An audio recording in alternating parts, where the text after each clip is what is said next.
No, I think Draft Spectacular this year is going to be active. Yeah. I mean, just with how active the offseason was, I think the draft night's going to be the same. So. I think it's a new generation of people in some positions of power, and I'm not saying everybody is going to act that way, but it feels like maybe there'll be some moves. Feels like we'll see some things happen. Some players will be like, hey, this is a good time for me to maybe get out of here. Week of the draft, say, hey, if anything comes up, I wouldn't mind going elsewhere. You're not going to sign me. Maybe DK Metcalf on the move. Mm-hmm. Yeah. I mean, there's going to be some moves, I think, done by some GMs or front offices that it's either going to make or break their franchise. Like we're going to make this is kind of questionable. We don't know if this is going to work out. And if it works out, you look like a genius. And then some people, it's not going to work out and you're fired. Isn't it awesome that we are talking about the draft and we are talking about only veteran players? That's what we're like, we're excited for like the vets to maybe get traded on draft night, see who moves there. We don't have a fucking clue about any of these guys. I guess Aiden Hutchinson, though, he and Travon Walker are now like a real conversation for who's going to go number one, even though Aiden Hutchinson had been number one since way back when they beat Ohio State, basically. It was being talked about in that game. Now Travon Walker is allegedly in the conversation. Although FanDuel still has the odds at minus 250 for Aiden Hutchinson, it seems like the Walker heat is really coming in. Is that strictly because all the bullshit that happens around the draft? Probably. But also, is it because this dude, I guess, is a freak? Mike Garafolo reporting that Travon Walker to the Jags at number one chatter, this time from Schrager. He's heard a lot of the chatter. Trent Baalke sees a lot of Aldon Smith in Walker. We're 17 days away, now 16, and Baalke and the Jags are making their decision. So they're just having full conversations at this point about what they really want to do. They re-signed a tackle or franchise tagged a tackle, offensive tackle, so everybody thinks they're going D-line, defensive end. What if they go completely off the grid and go with somebody else? Give us that Jackson guy who's 6'4", 381. I always wonder how close everybody is to the whole situation because we've heard so many lies over the past on who's going where. This year, it seems much more of a question mark than years past at the top. We have, 16 days to the draft, correct? Yes, sir. Mm-hmm. Draft Spectacular, yeah. Yeah, so between now and then, there's going to be all kinds of stuff that happens. But also, these GMs, these front office, the owners, I don't think they are squared away 100% on what's going to happen because so much depends on what happens around you. Well, paralysis by analysis, too. You can overanalyze everything and kind of talk yourself out of a decision, too, yes. I think, Easy. I'm sure it's pretty easy to do that. Especially if there's a couple people that are already in the group of like, yes, this isn't the right decision, and then you see something on tape that they'd been talking about. Hey, listen, I did. And they're like, let's go check out Travon Walker now. We like this guy. Look what he did here. There's probably a lot of that happening. I would assume all of them would wish the draft was tomorrow. Like, let's get this over with. Yes. Yeah. Think about it. If you're sitting there and you have to make you have to make a decision like this, the time would stand still, I feel like, because if you really are locked in on somebody you want, you're just praying nobody else takes that person. And some people, I'm sure, have no real clue what direction they should go. Well, and also they have to think about all their other fucking picks, too. Yeah. So they have to do actual research on the entire draft while knowing that the pillars of the program are going to be picked on the first and second day or whatever, and we can't get that wrong.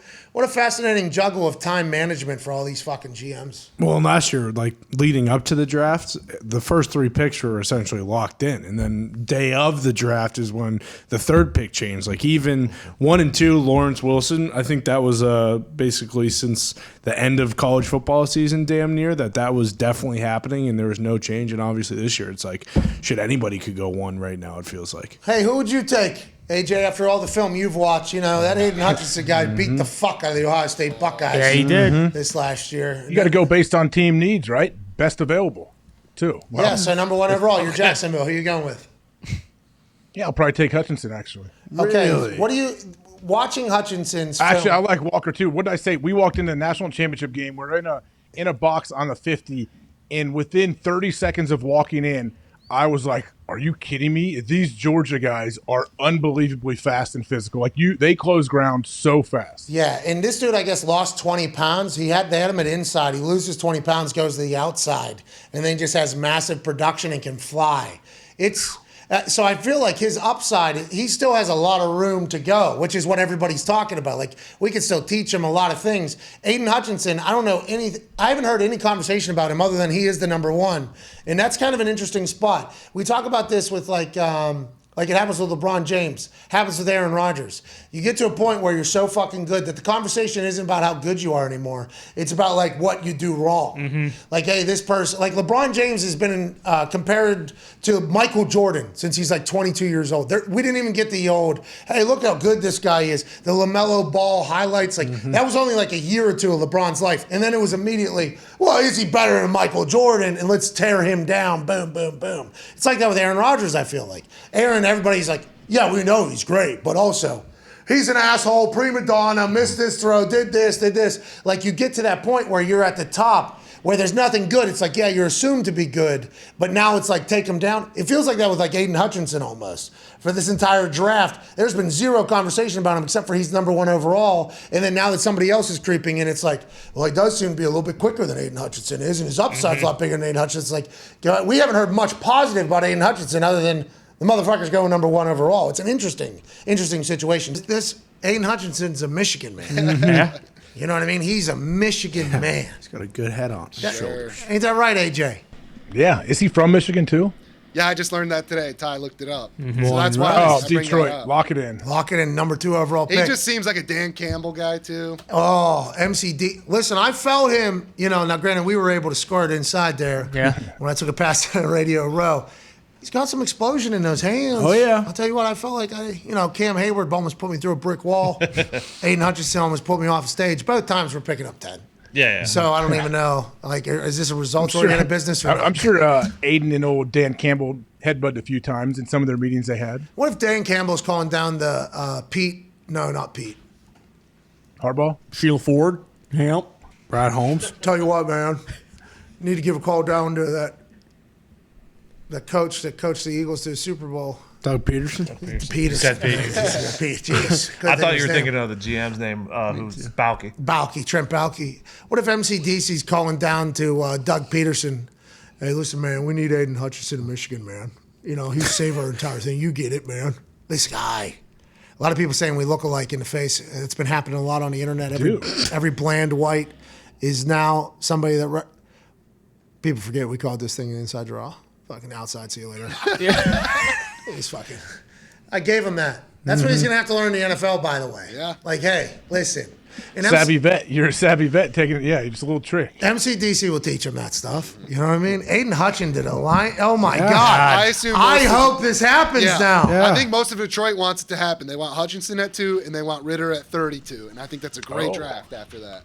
You guys getting a quarterback with Goff? I'll take that. Yeah, I would take it. Well, and Dan Orlovsky just said, defensive quarterbacks coordinators are going to be saying, how the hell are we going to block Aiden Hutchinson one-on-one? So He said freakazoid, right? freakazoid. Miles Garrett-esque. Miles Garrett-esque, Dan Orlovsky. From Aiden Hutchinson. Yeah. Hey, he seems to say literally all of the right things all the time. Yep. And when I know from watching that dude play in the big house, like when he was wrecking shop, that whole place was juiced. Like that he could change the momentum of a game very quickly. And it seemed like once he did, it would always just compound itself. Boom. Here's a huge play. Oh, there's another huge play. And you're always just looking for him. NFL.com made some comps. They said Jared Allen, this guy. Wow. Jared Allen. Holy shit. Awesome. That'd be awesome. I mean, this NFC man North. is the state of Michigan. How do you not take this guy? Yeah, this guy needs to be a Lion. Go. Does he want to go to the Lions, though? How come the Lions No. don't trade up to 1 to make sure they get Aiden Hutchinson? Yeah, we don't need to do that. They should do the NBA thing where like they just tell the Jags to take him and we'll take whoever you want and then we'll just switch. Well, then Jags could just take the other guy. Huh? Yeah, they could just take the other guy because there's only 1 pick in front of the Lions. So, like, Just could. maybe MCDC should send a bunch of highlights of, like, Trevon Walker down Doug Peterson's Yeah. house. Yeah. Yeah, down there, I think Doug Peterson bought Tim Tebow's old house. That was right next to Urban Meyer's house. no. So I think he's just mailing them right there, and it's just highlights of Trevon Walker just going like, look how good this guy is, man. This guy's fucking explosive, man. You should take him. We need Aiden in Michigan, man. Need him he's a key to everything we're doing. Aiden Hutchinson, we never see him again.